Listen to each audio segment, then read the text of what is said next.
Can I invite you?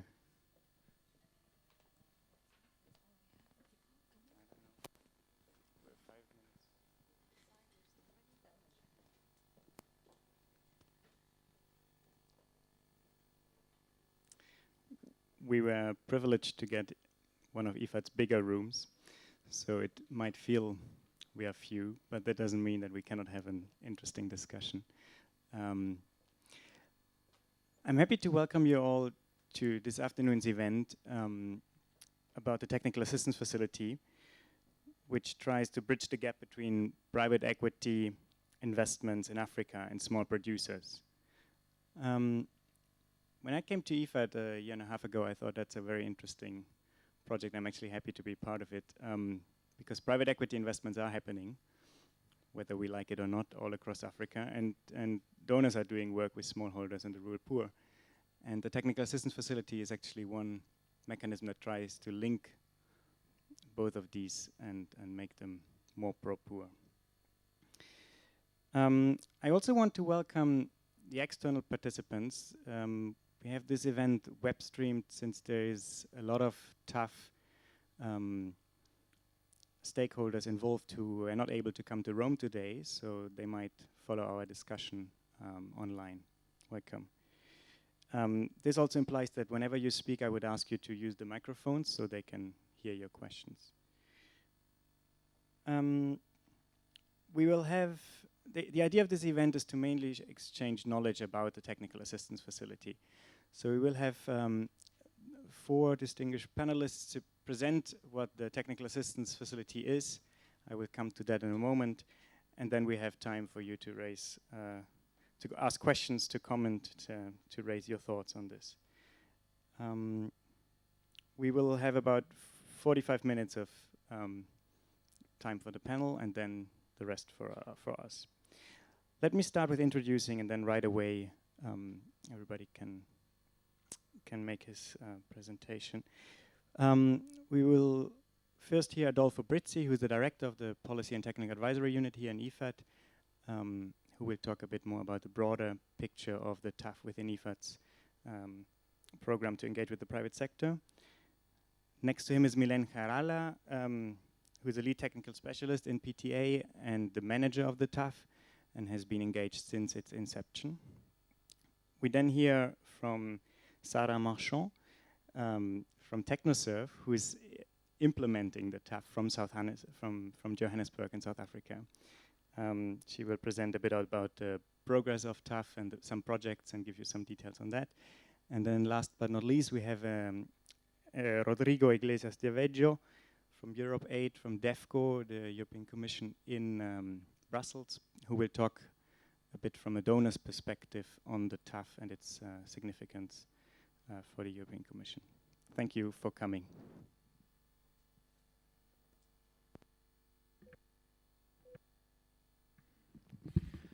Good afternoon. Good afternoon, everyone, and welcome for those coming from abroad. Welcome to IFAD. Welcome to Rome. We booked a very nice weather for you so that you have some time to do other things than just sit there in a room without a window, so that you can still see outside what Rome is likely. Philippe has made some of the introductions already, so I may actually not even need my 5 minutes, but I just wanted to highlight why this kind of initiative is important for us, because to a large extent, increasingly, IFAD would like to see more private resources and investment going to agriculture, and more and increased resources going to pro-poor agriculture. So the combination of these two things makes us extremely interested and an important partner in trying to see how all the numbers of interest that there is around from private sector to potentially invest in agriculture can be made more smallholder friendly, more poor friendly, and more working with the segment of the agriculture population that we serve. And this is just the idea of the agriculture, of the African Agriculture Fund and the technical assistance facility of the fund.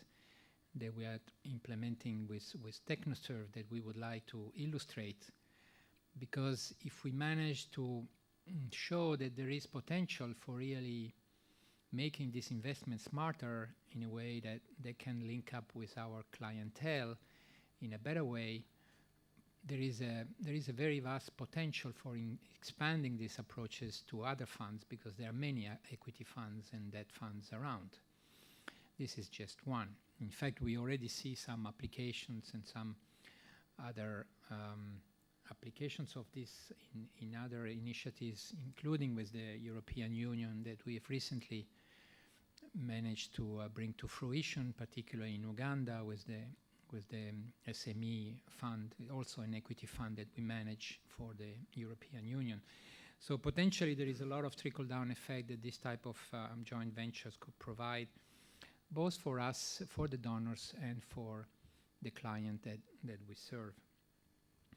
So of course we will hear more from TechnoServe and from the European Union about how they see the challenges and the opportunities of this type of venture in the field, and how we can make them work and have a greater possible impact. I would just like to say a word about welcoming and thanking the European Union for having been the biggest financier of the TAF.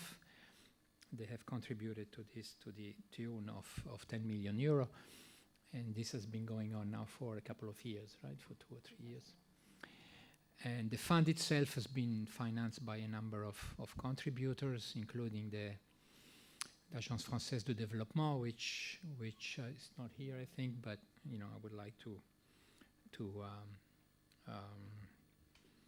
thank in absence. So with this, I would just like to pass it on to Mylène, and so that she can give us a better sense of what the TAF is about, and hoping that we can further explore this type of initiative through our own portfolio and through our instruments that we have already in our portfolio that we use daily through our projects, whether it is through guarantee funds or whether it is through the 4P mechanism or private equity funds and many other tools that we have in our toolbox in how to attract private sector investment into agriculture. So Mylène. Thank you, Adolfo. I just want to spend 2 minutes to give you a bit of the history behind of the TAF and how we got involved.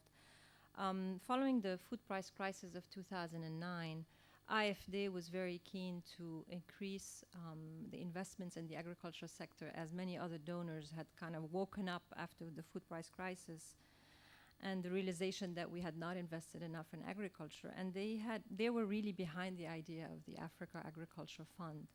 So the AFD, the Agence Française de Développement, approached IFAD because of our knowledge of the agricultural smallholding sector especially, and asked us to be one of the investors in the Africa Agricultural Fund, which is an equity fund. Now, as IFAD, we were not able to do that because we cannot invest in private equity funds.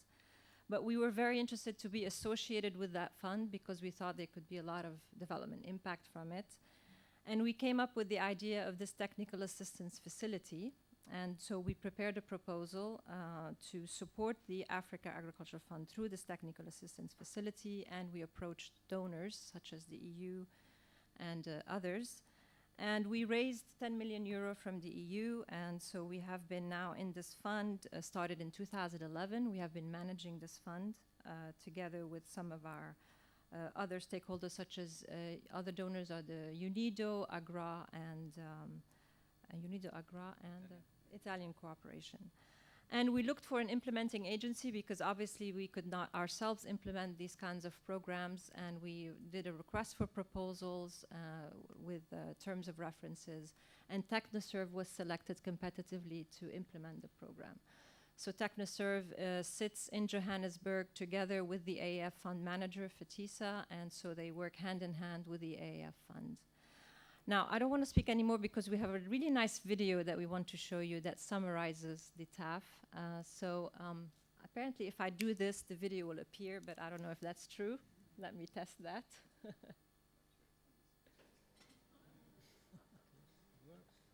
It works. Let's see.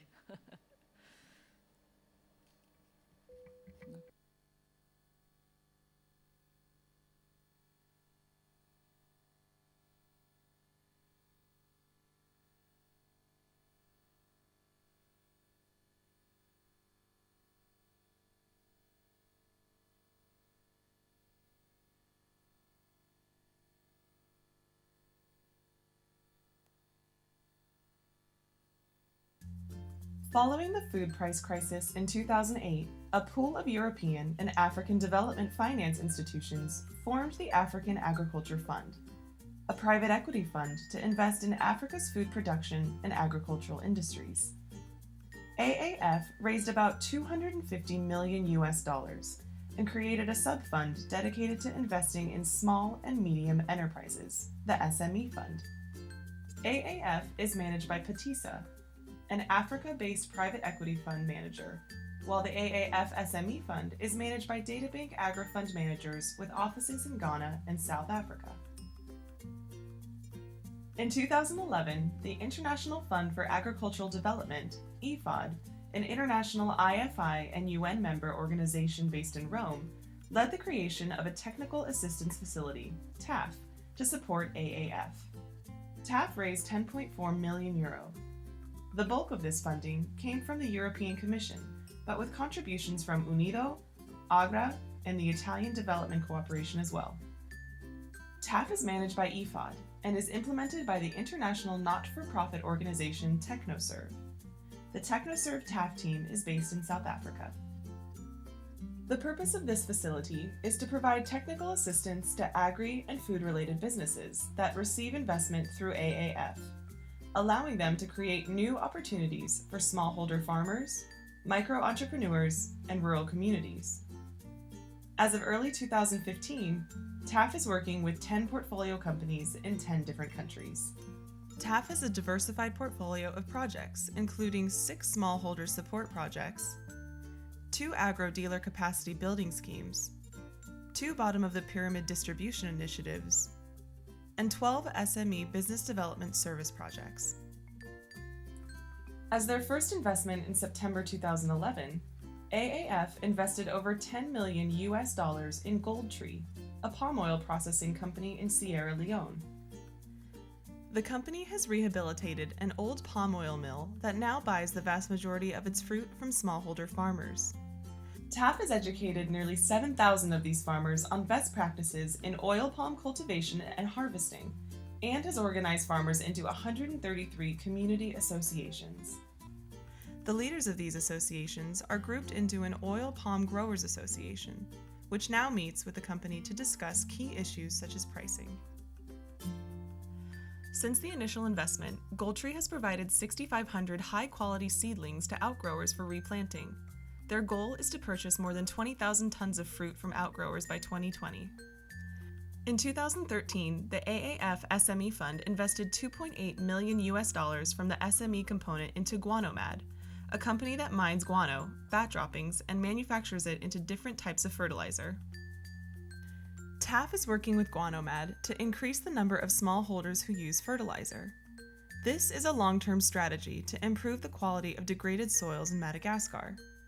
The first step is a domestic marketing strategy that aims to increase local fertilizer sales through local agro-dealers to farmers.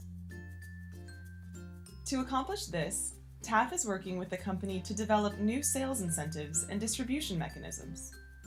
Starting in 2015, TAF will build on this by providing capacity building to agro-dealers selling guano. TAF has also helped GuanoMad explore regional markets, allowing GuanoMad to export to new customers in Kenya. By the end of the program in 2018, TAF forecasts that it will have supported at least 20,000 smallholder farmers, 200 agro-dealers, and 300 bottom-of-the-pyramid distributors. With TAF support, these small farmers and micro-entrepreneurs will produce and distribute more food, generate more income, create more jobs, and paint a new picture for the future of food production and agriculture in Africa.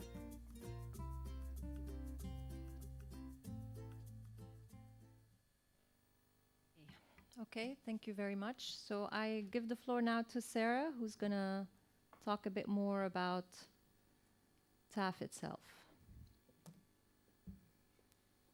Hi everyone. Is that working? So I'm going to talk in a bit more detail about how we've actually been implementing the TA facility, some of the results that we've got so far, building on what you've just seen in the video, and some of the lessons that we've learned at a higher level about running, managing, implementing technical assistance facilities and linking them with private equity investments.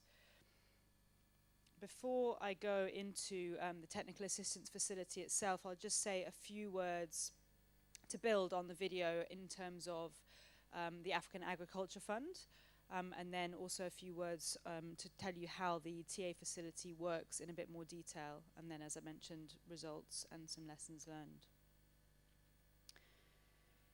In terms of the AAF, as the video described, it's the main fund of the private equity fund is a $250 million fund. They can therefore invest up to about $20 million in medium to large agribusinesses across Africa. They also have a dedicated sub-fund which is specifically focused on investments in SMEs.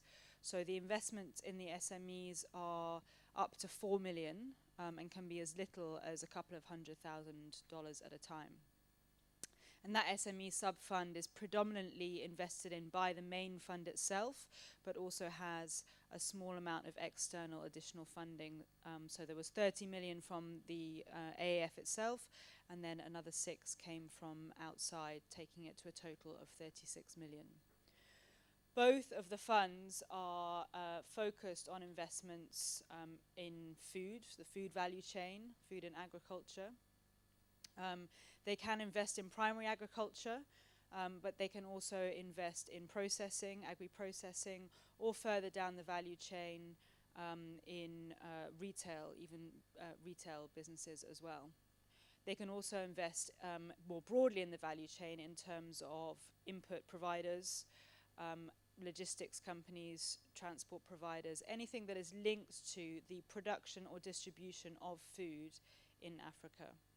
And that actually also extends also to beverages in Africa. The fund is predominantly focused on sub-Saharan Africa. They are able to put a small amount of funding into North Africa, but we haven't seen that happen yet. As you heard from Mylène earlier, the investors in the African Agriculture Fund are a broad set of institutions, primarily development finance institutions, with the French and Spanish governments being key anchor investors, as well as the African Development Bank. And then a number of other institutions have subsequently come in, including the Dutch and the Americans as well, and a small amount of private funding in this first fund. The idea really is to prove that you can make investments in private agribusinesses in Africa and make a return, as well as having development impact. They are predominantly a private equity fund, so whenever they make an investment, they will take a shareholding in the company itself. They can also provide some debt, but they will typically be looking to take at least 25% ownership of the company that they're investing in. And as with most private equity funds, the typical term for an investment that they would be looking at would be probably a 5 to 7 year turnaround from the date that they invest to the date that they then exit the company and hope to deliver a return to their investors. Given the development finance institutions that have invested in the fund and the fact that it's in Africa with a development focus, environmental, social, governance issues are taken very seriously. There's a full-time social environmental monitoring system in place with staff. Every investment in terms of the due diligence is looked at in detail on environmental and social issues. In every case, there's a plan with high priority items, medium priority items, and a budget set against where required to address any environmental or social issues that get flagged up during due diligence. overall, I think what we're looking at here is a fund that is, as I say, aiming to prove that you can invest in agriculture in Africa, make a return, but also have development impacts. And of course, a big part of that is also linked with the technical assistance facility. So as you've heard, the technical assistance facility is a 10 million euro program. It was started in 2011, around the same time as the inception of the fund itself, and will run until May 2018, so a total of 7 years, covering most of the lifetime of the fund. It is directly linked to the investments made by the African Agriculture Fund. So we are very much driven by the investments that the fund makes. We do sit and observe the committees that make the decisions about the investments made by the fund, but we're not, none of us involved in the technical assistance facility actually participate in that decision-making process in any kind of formal way. So really the AAF comes first in terms of selecting the countries, the companies, the sectors that we are all working in.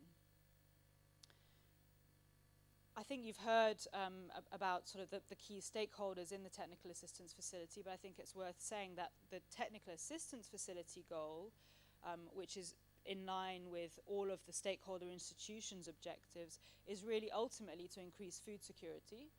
And we want to do that by improving the availability of and the access to food amongst the beneficiaries that we are targeting. So in terms of the target groups that we are working with and the ultimate beneficiaries that we're hoping to impact, our target groups really in terms of who gets the technical assistance that we are funding are the SME portfolio companies themselves, small businesses, smallholder farmers, their associations and cooperatives that are either currently supplying the portfolio companies invested in by the fund or could potentially supply the companies invested in by the fund, as well as indirectly the rural financial service providers who are potentially providing services, products and services to any of those target groups. And ultimately, we want to impact the employees of the companies, the employees of the farmer organizations, or the financial services organizations, and of course the families and dependents of all of those beneficiaries themselves. So what does that actually look like in terms of what we fund? We essentially have two funding components. The SME component, which constitutes about 15% of the TA money that we have available, and the agricultural value chain component, which is a much bigger portion, more like 85%. We have around 7.25 million euros available to spend on the projects themselves. So the SME component applies specifically to the SME fund and the companies that are invested in by the SME fund. And in that case, what we're doing is funding business development service projects, BDS projects, which are directly supporting the SMEs themselves. So some examples that we've funded to date include marketing strategies, distribution strategies. We're providing, as you heard on the video, some export planning support to Guanamad, who are looking at exporting into other African countries. We've provided MIS support, management information system support, to one company in particular so far, but this is something that all of the SMEs are interested in having support with. And we've provided very specific agronomic expertise to one of the small commercial farms that the SME fund invested in. And then the agricultural value chain component is the more kind of typical project that I think we're familiar with in this space, which is projects such as outgrower schemes, where we're providing support to smallholder farmers who are either currently supplying the companies or could supply the companies. And that could include supporting them with accessing the market, negotiating price, accessing inputs for their production, improving their agronomic practices, as well as accessing finance, very importantly. But there are other types of projects that we could also fund. Downstream schemes to smallholders. what we mean by that is where we actually provide support to, for example, the agro dealers who are selling fertilizer, who then sell it to farmers. So in these cases, the smallholder farmers are more the customers than the producers, although obviously they are also producing. The company is producing typically the fertilizer or another product, which is then being sold to smallholder farmers to help them with their production. So in those cases, our technical assistance is being provided most directly to the agro dealers who are selling the fertilizer, and then indirectly via them also to smallholder farmers. So we're trying to encourage agro dealers to actually provide products and services that will better serve their smallholder customers. And often that's a real shift in thinking for the companies themselves and for the agro dealers who are not used to treating those types of customers as a major customer segment. We can also fund bottom of the pyramid distribution schemes, again, where the company is selling a product. So far, both of the projects that we've really focused on here have been looking at eggs. So both the main fund and the SME fund have made investments in poultry companies, layer businesses that produce eggs. And both of those companies are keen, of course, to sell as many eggs as they possibly can. From our perspective, eggs are a very affordable form of protein for the bottom of the pyramid consumers. And there are also jobs that can be created by supporting the company to actually distribute those eggs further afield into more rural communities. So the projects here are where we're working with the company to test new ways of selling eggs through micro-entrepreneurs, perhaps on a bicycle or a tricycle, selling them into more rural communities, thereby creating jobs and small businesses, micro-enterprises, but also getting the protein, this affordable protein to poorer communities. And in doing so, supporting the companies was a real win-win scenario for all of the project stakeholders. We can fund rural finance projects, so we're typically linked to the other projects that we're funding. We often see an access to finance issue, most commonly around working capital for smallholder farmers who need it for inputs and in some cases equipment. And so we can actually do rural finance needs analysis. We could work with rural financial institutions to develop new products and services, and we can help them to provide those products and services to the smallholders or micro-enterprises that we're working with in other businesses. And then the last form of project that we can fund, we call platform projects. What we've seen across our portfolio, and you'll see this when we look at the portfolio, is there are certain areas of sector focus. And so specifically, the AAF has got some focus areas around oil palm, around poultry and soy, and around inputs or fertilizer specifically. And so we found that we've also therefore had multiple projects addressing those same sectors. And in some cases it makes sense for us to do projects that are not directly linked to only one company, but could actually be thinking about the sector more broadly, or about soya seed more generally, or about organic fertilizer more generally. And those projects might be more of a public good that benefits all of us working in this space, the companies we're working with, as well as our ultimate beneficiaries.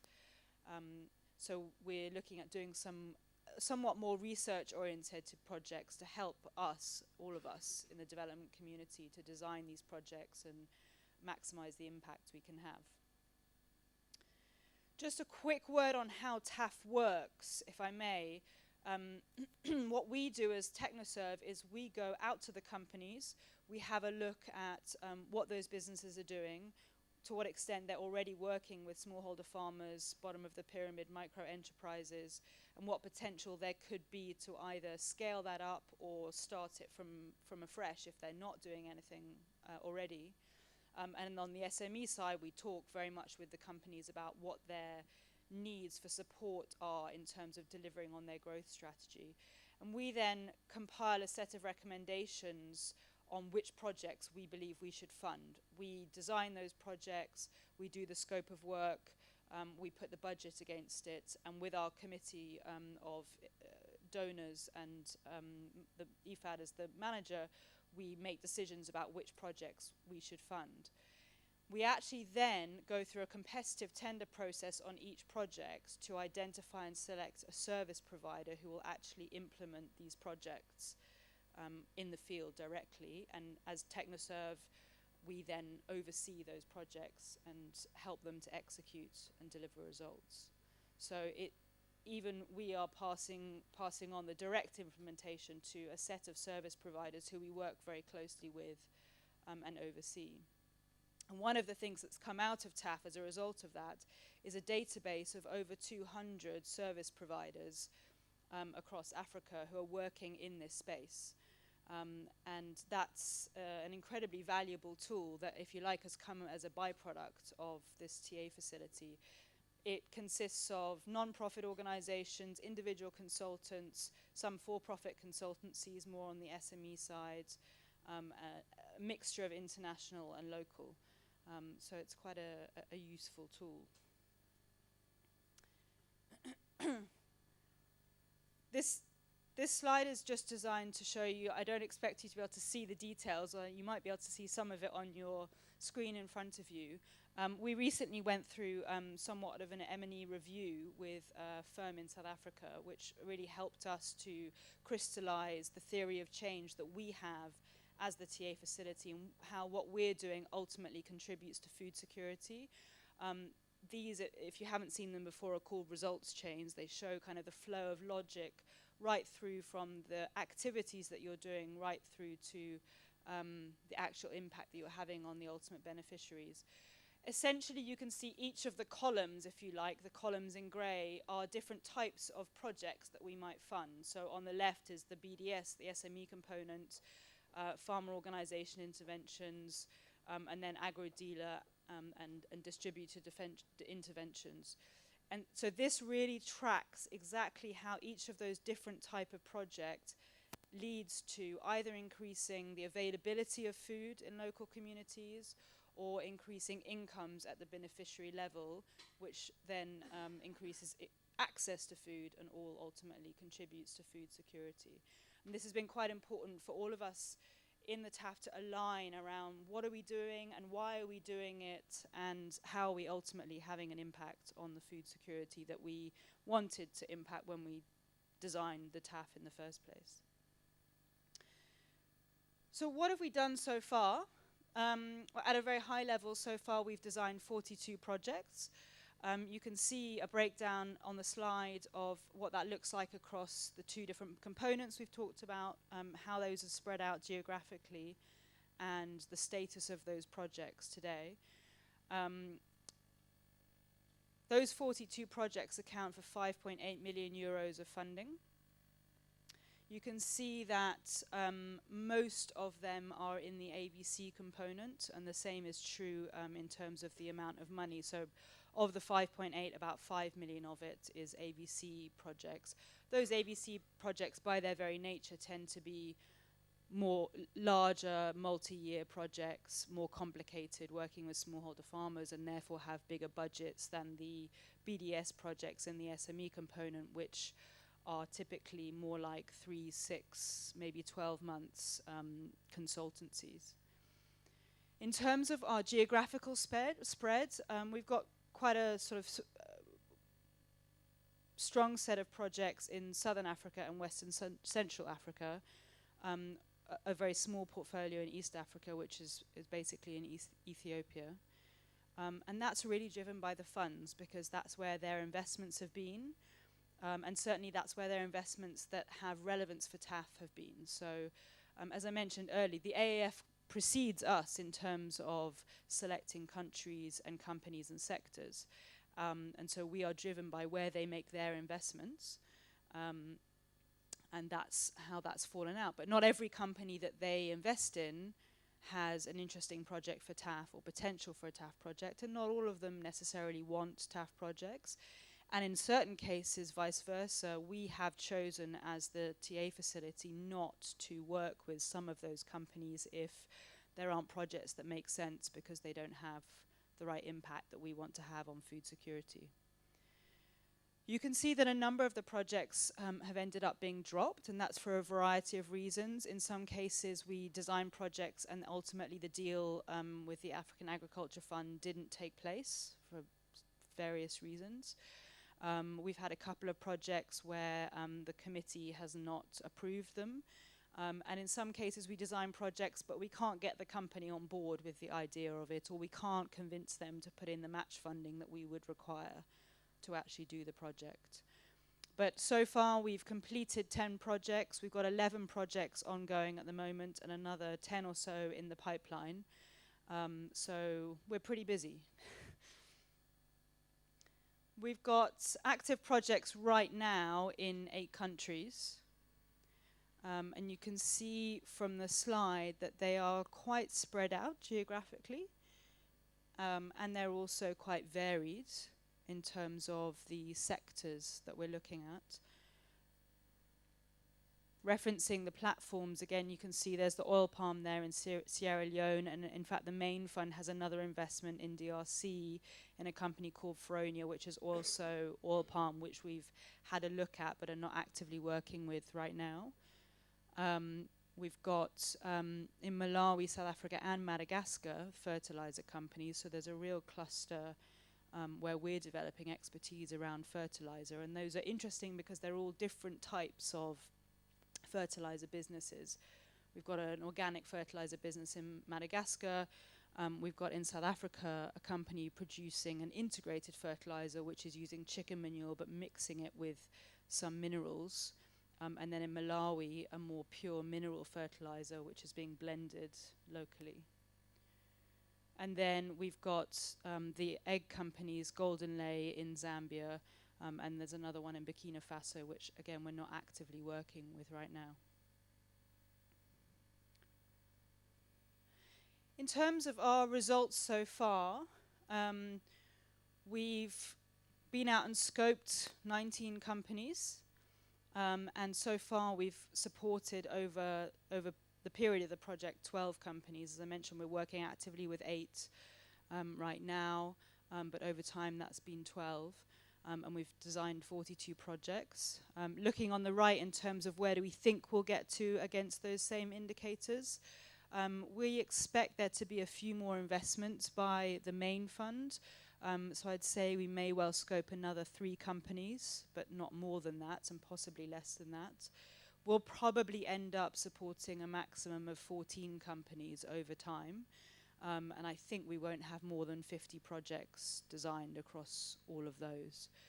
For us, one of the learnings has been that this wide variety of countries and companies and sectors and project types takes a lot of time to manage, and we are very actively monitoring the projects. We're not a typical hands-off grants manager.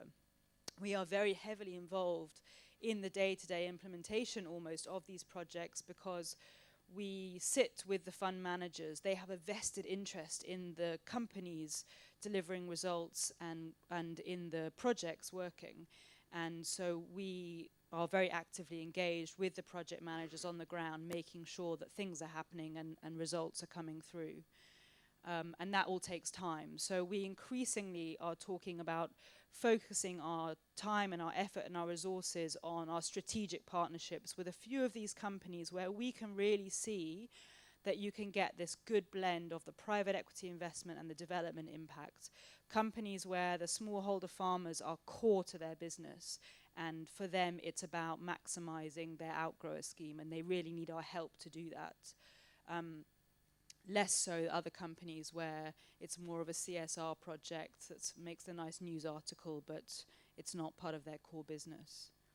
So although the number of companies is sort of 12, 14 there, I would say that there's probably 4 or 5 who we're really working with in more detail on a day-to-day basis. We've talked about the number of projects that we've completed so far. I would say we're probably heading towards, by the end of the program, somewhere in the region of 36 projects.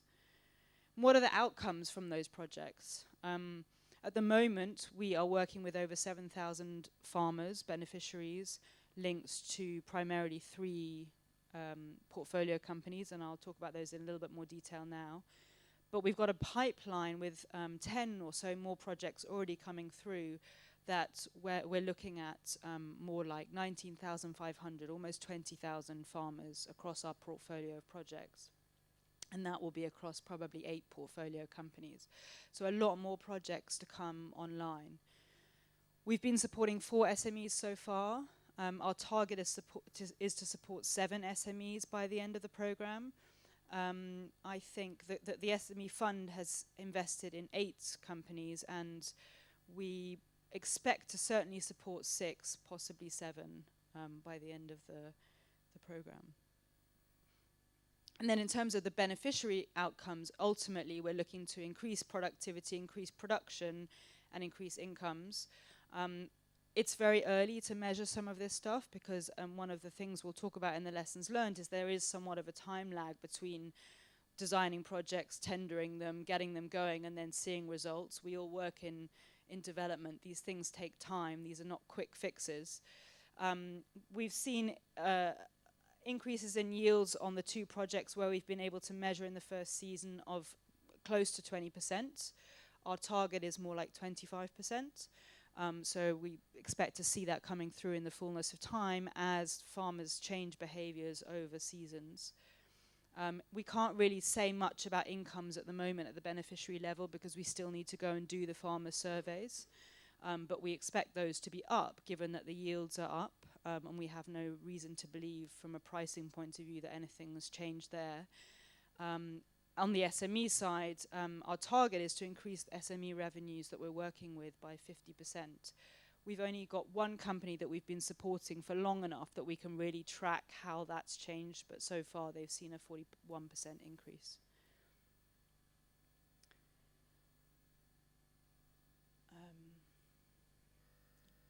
I think I'm going to skip to slide 13 and just talk about some of the lessons learned. So there's a lot on here, and there are a lot of lessons. We've been going for a good 4 years now, and so we've been through a lot together. I'll just pick out a few of these things and talk about them. I mean, timing is one of the things that I just alluded to. There is a real time lag between the fund making an investment, us designing projects and getting them launched and then seeing results. And that's something that if you're thinking about designing similar projects again, is really something to bear in mind. You could almost delay the start of the TA facility by a couple of years after the fund starts because they need to make some investments before you can even think about operating, and otherwise you're just paying the staff to kind of wait for investments to happen, and everyone's getting anxious about not having results yet. So it's almost better to delay the start a little bit and be able to act on the investments quicker. And certainly at the other end of the spectrum, the TA facility should continue right through to the end of the portfolio management period of the investment fund, not just through the deal-making period, which is how this facility was originally designed. It was originally a 5-year project that started at the beginning and was supposed to end this coming year, 2016, which is the end of the investment period. But in fact, we really need to be most active in the portfolio management period of the fund, which is still in many ways to come. Of course, we should also remember that some of the deals fall through, so we have to be careful not to invest too much resource in deals that look like they're going to happen until they really happen, because sometimes it doesn't happen for whatever reason on both sides, and so it's always best to wait to engage until the deal's actually being completed, which is just another reason to kind of offset the start of the TA a little bit. In terms of the technical assistance policy, I think as development project designers, all of us want to get into the most detail that we can and say as much as we possibly can about what kind of TA we're going to provide and how it's really in a very specific way going to have impact. But in fact, it's very hard to do that without knowing what the investments look like. because the investments come first, you don't know, we wouldn't have known that we were going to be doing a lot of work with fertilizer companies. We thought we were going to be doing a lot of work with processing businesses that had smallholder farmers supplying them. And we thought those processing companies would provide credit to the smallholders supplying them. Those things have not ended up being true. And so I think a lesson there in terms of designing these facilities is that you need, whilst it's important, of course, to demonstrate specifics to make the case compelling, you need to leave flexibility in the design, because there might be interesting projects that come up that you haven't foreseen, and you don't want to exclude the possibility of implementing those. So we've been through a midterm evaluation recently that has given us a little bit more flexibility around. And some of the things we talked about in terms of the downstream projects and the bottom of the pyramid projects were not foreseen in the original design of the TA facility, and have evolved and been brought in as part of the midterm evaluation. Certainly a key piece of all of this is around the stakeholder management. We are working here with some very different organizations and institutions. We're working with fund managers and investors whose priority, I would say, is returns, in terms of delivering financial returns, making money from the investments that are happening. But of course, from the TA facility perspective, we are all very much focused on the development impact, and that's our priority, and the returns are somewhat secondary to do that, to that, which is vice versa for the fund managers. And sometimes there are tensions between those two priorities, and it's important that the people implementing the TA facility are able to straddle the gap, the difference between the private and public sector perspective on these projects, and make sure that we are, wherever possible, funding win-win projects that work for both the fund managers and the development partners, but able to speak the language of both types of organization, because in some cases it's literally an interpretation. A misunderstanding, miscommunication can lead to some challenges and some difficulties. One of the things that, of course, again, is unpredictable about all of this, and this is true of working in development in Africa in any scenario, is some of the negative externalities that we don't foresee. In this portfolio of projects, we've had Ebola in Sierra Leone in the last couple of years. There's just been a major bout of avian flu in Burkina Faso, which has affected a poultry company that we're working with there. The elections in Madagascar have had a major impact on the fertilizer business there, which sells a lot of its product to government and donors through those buyers indirectly to smallholder farmers. Government interventions are always somewhat of an unknown, and can affect pricing with the farmers that you're working with. So, I think, as with all development work, we have to be able to respond and react to all of that appropriately. I talked a little bit about sustainability in terms of results. Certainly, TechnoServe experience suggests that you need at least 3, ideally 4 seasons to really see changes in farmer behavior. In the first season of a project, you might be doing demonstration plots with lead farmers. That works. The following season, some of the other farmers might try something out for the first time on a very small area of their land. Only by the 3rd season, if they really like it and it's working really well, will they do it on a larger section of their land. And so it's only in a country with 1 rainy season in agriculture, you're talking 3 years down the line from the start of the project until you're seeing farmers changing practices on the ground.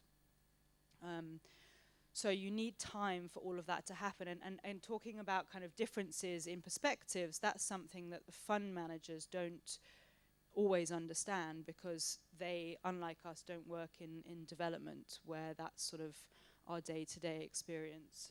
They think in 5-year turnaround periods. Another thought about sustainability is that, of course, these private equity funds make an investment, but then they want to exit, they want to sell the company, make a return from that. And so we are now at this point in the TA facility starting to think about how we handle that. If we are doing projects with companies that the fund might be looking to exit in a year or two, what does that mean for our projects? What does that mean for the farmers that we're supporting? What if we haven't quite reached the point of sustainability yet? We're not ready to pull out. We don't want to abandon the farmers. We need a little bit longer to really embed the new practices. We feel that the projects can continue, I think, in general, but there's obviously a process we need to go through in terms of ensuring the continued buy-in from the management teams. There can be changes in management team when a fund exits, and of course the AAF will be exiting, and they are our key partners, so they would no longer be involved at the point where they move on from the company, and we need to make sure that the investors who then come in are still as passionate about the projects as they were. And then the last point, just around monitoring and evaluation of the different types of projects. It's been a process to kind of get our heads around all these different types of projects, different indicators, different sources of information. We've had an M&E review which was incredibly informative and has set us up with some really good tools. But we are somewhat reliant on the funds and the companies to continue to provide us with data even after our projects end, so that we can see the ongoing effect of the projects that we fund. I think I'll stop there. Hopefully that's plenty of food for thought. But I guess there's going to be lots of time for questions, and we can talk more about anything you've heard there. Yeah, thanks for that, Sarah. I think the questions are starting to build up. We have Rodrigo to give us a last input from a donor's perspective, and then we will open to your.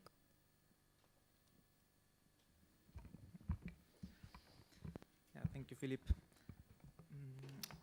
I would like to thank IFAD to organize this event. I think it's a very good idea to present the TAF program. And just very quickly, when the TAF was launched in the 2011, it was a quite new initiative for the European Commission. In fact, we consider this program as a very innovative program and as a kind of pilot program. Oh.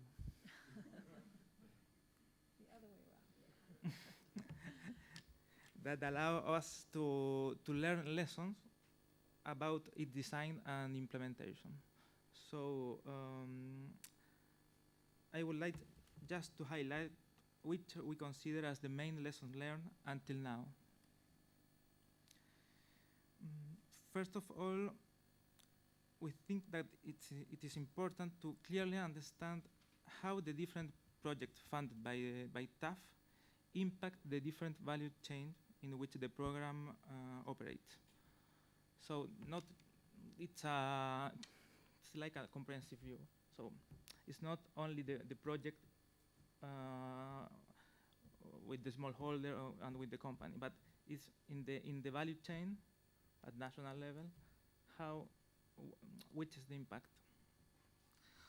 In the same line, we need to capture the impact on development, and notably on the food security. That is, we talk about a lot about that. And as a result of the midterm evaluation, a new monitoring and evaluation plan was developed using result chains methodology. So we hope that the implementation of this methodology can help to improve our understanding on the development impact of TAF interventions. This understanding should allow us to be accountable regarding the public funds invested in this program. So we need to clearly know what is the development impact. Another key lesson learned for the process has been the difficulty to establish a balance point between the company high priorities and technical assistance needs and those related to development issues. I think you mentioned more or less the same lesson learned. That is quite important, and I think it's a point that we need to to work and to develop. And in any case, we consider that IFAD and TechnoServe have a key role to play on that.